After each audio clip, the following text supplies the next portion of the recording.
What's up guys, meet my third bike, the Shineray 175cc.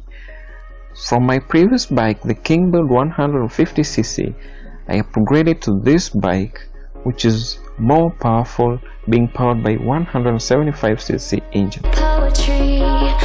It had more power and speed, but generally the looks of the bike were not that impressive.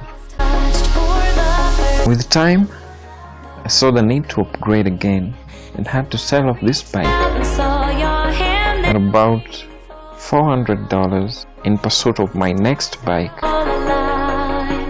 Stay tuned and meet my next bike.